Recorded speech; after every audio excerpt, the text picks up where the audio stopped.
What's going on, everybody? It's Jay here. Take my chair a little bit. There we go. Wow. Facebook, eat your heart out. This is YouTube Live. Yeah, I doubt anybody's going to be watching this first broadcast of my YouTube Live, but I'm going to be renaming this Faith Evolved. So that's what this channel is going to be called. And who gets the honor of my first topic on this new show? None other than one of my favorite bands now, Symmetry. And I have to say, I mean, very impressed with their music. I just discovered them late last year. Around the same time I discovered the Urantia Book. So while I'm listening to the Urantia Book, I'm going back and forth between listening to Symmetry's Neo-Human and what was it, Singularity. That's the name of the album, Singularity Phase 1. And what else we got here?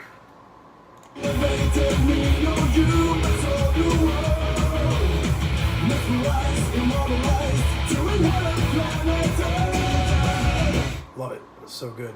I mean, I just love the solos, the songwriting, the melodies, just all over the place. Like, I can't play like a tenth of their music. I've been playing guitar for about 20 years, and there's no way. It's just absolutely amazing. Love that album. Holographic Universe is amazing as well. And they get some other good songs. But man, Per Nielsen, if that's how you pronounce his name, he's absolutely phenomenal. One of the best guitarists I've ever heard. I mean, I love Rex Carroll and Bob Hartman, a lot of Christian guitarists I grew up with, but man, nobody that I've heard sounds that good. Maybe Tommy Johansson from Ranks, he'd probably be right up there as far as ability. And just love the melodicness of it. It's not just this music, it's just loud, noisy, and chaotic. I mean, there's chaos, but it's controlled chaos. Some of the drumming patterns and some of the syncopation is out of this world, pun intended. So, but you know, I really think they should do a Urantia Book concept album. I mean, granted, I'm biased. I mean, I believe in God. I believe in the spiritual realm. You know, but so many of the concepts in these albums, especially Neo-Human, kind of hint at what these folks in this band, Symmetry, secretly hope for. You know, and what they want is eternal life, really. They want eternal life, you know, that they can create, you know. You know, they're looking towards an age where, you know, we can merge with machines, you know. It's their method of gaining eternal life. So like I said, the latest album, Neo-Human, talks about that. You know, it contains, you know, so much like just fascination and imagination about the future. You know how we're eventually going to evolve to be perfect human beings. You know, sadly it lacks the the spiritual element. You know, it definitely has emotional elements, but it's like it seems to say that, you know, we're going to get to that point someday on our own without God or any need of faith or the spiritual intervention, as if we're going to become that God, you know. You know, but what if there have been other beings before us that have already done all this, you know? And what if those beings had help, you know?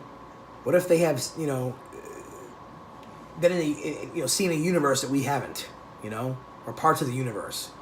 You know, we deny their existence because, you know, they cannot be proved via the scientific method. You know, throughout all history, we have religions who have varying degrees of, you know, belief in the supernatural and, you know, or higher power, God or gods. Some have felt or seen them in, you know, or they're messengers like angels or celestial beings. Some people call them ancient astronauts. You know, some atheists actually believe that, you know, instead of God, they believe that it could have been, you know, celestial beings or these ancient astronauts that came here and seeded the planet with life. You know, and they're far more advanced than us, so they had that ability.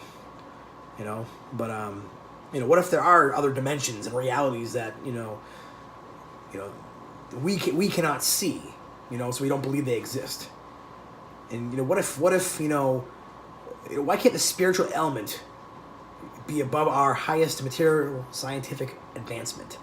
You know, like, think about way in the future. We got a Type 3 on the Kardashev scale, a Type 3 civilization that is able to harness the power of the entire galaxy we're not even a type 1 civilization, We don't even have really full power over the Earth, never mind our solar system, And yet we say there's no spiritual dimension, or even a spiritual dimension with a source, like a source consciousness. Maybe in our primitive human minds, we have called him by various names and deities, but everything points back to a first cause, a causeless cause. We're all part of, I believe we're all part of one consciousness, and it's fractalized into the illusion of separate beings. I am one of well-nigh infinite beings in this master universe, really. And, honestly, I had a thought that, that we're, we have this illusion of being separate beings, so that God has the ability to relive the joy of individuals, each individual everlastingly ascending closer to himself an infinite number of times. I mean, think about that. All of our infinite lives that God gets to live through each one of us, through the Spirit, through what the Urantia Book calls the thought adjuster, always ascending inward and closer to God, closer to himself. He split himself up infinite number of times so we can infinitely relive the joy of starting from nothing and ascending to being one with God. Infinite number of times. I mean, I can't think of a better way to spend my eternity if I was God, instead of being stuck in an absolute personality, with no escape, But he escaped that by doing what he did. He created all these myriads of personalities that he can live through, That doesn't mean to say that we're all gods, but we're all God's sons. Anyways, I think, I call this God the Universal Father, which is, what the Urantia Book alludes to him as. I do believe he's simultaneously also aware of his own existence, as well as, every other existence. So it's not just he's living through all of us. He's also collectively all of us.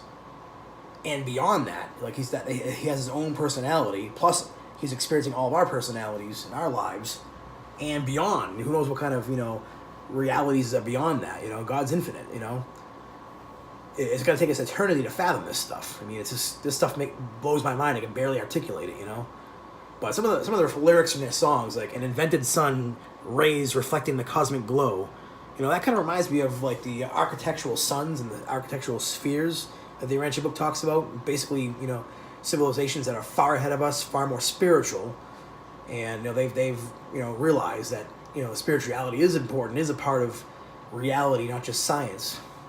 And it calls these architectural spheres, that you call them created worlds made to order. And they also create suns. Like these probably type 2 civilizations, they're creating suns and planets. And, talks about artificial sun projection. That's where that song came from. Well, literally, there is going to be a sun that gives off light but not heat, because they don't need to, because the architectural sphere itself has its own heat source emanating from just below the surface. This is taken from the Urantia Book.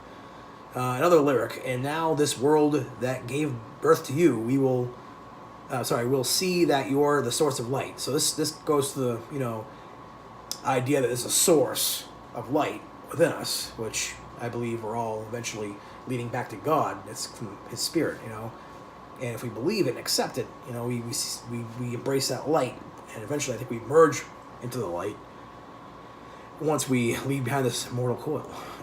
All things new are fought against, even though their time has come. So this is new revelations. Like back when Jesus came down, I believe he some people may use the term starseed. Well, literally, Jesus was the ultimate starseed if you think about it, because he was a son of God. He stepped out of eternal paradise, came down to earth, both man and God, lived among us, showing us the ultimate revelation of the Father in heaven. But they weren't ready for it, so they killed him, And I don't think I'm going to be killed for my belief in the Urantia Book, but I believe this is a direct revelation from God through the angels, through the celestial beings.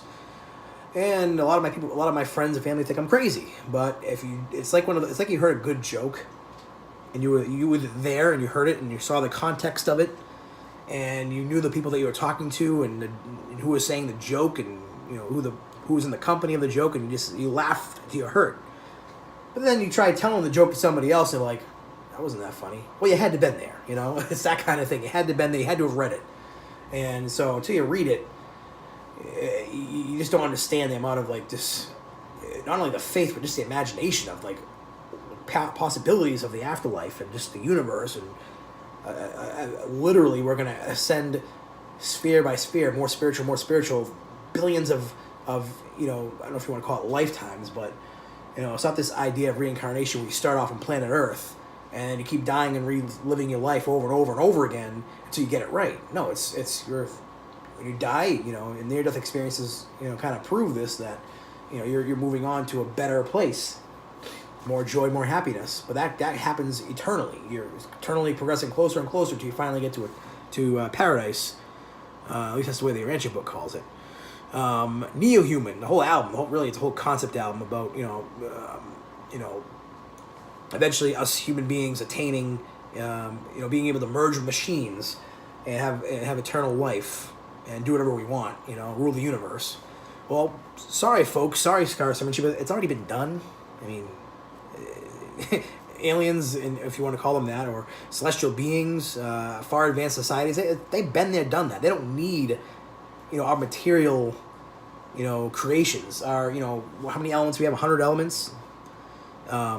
Here's some stuff from the Urantia book. When you die, you get a Urantia body, is what they call it. It's created with material and super material elements. It's actually double the amount of elements in the Urantia worlds. I mean, the higher spheres. They call them the mansion worlds. And they have probably 200 elements. We get new bodies. Our bodies die, but our souls, they move on, and the fragment of God that's living within us, known as a thought adjuster in the book, merges with us, and we're resurrected on the mansion worlds, which is in our local system headquarters. There we get new bodies, which will be far superior to any AI or anything we can create, any machine that we can supposedly merge with. So, I mean, I say don't waste your time on that. I mean, not to waste. I mean, obviously, spend time working on cures to cancer and eradicating all disease and genetic defects and any other things that are holding humanity back from everybody living on a even playing field, if you will. Everybody having health and the ability to have a long, healthy, happy life. Let's get rid of all these mental illnesses and stuff.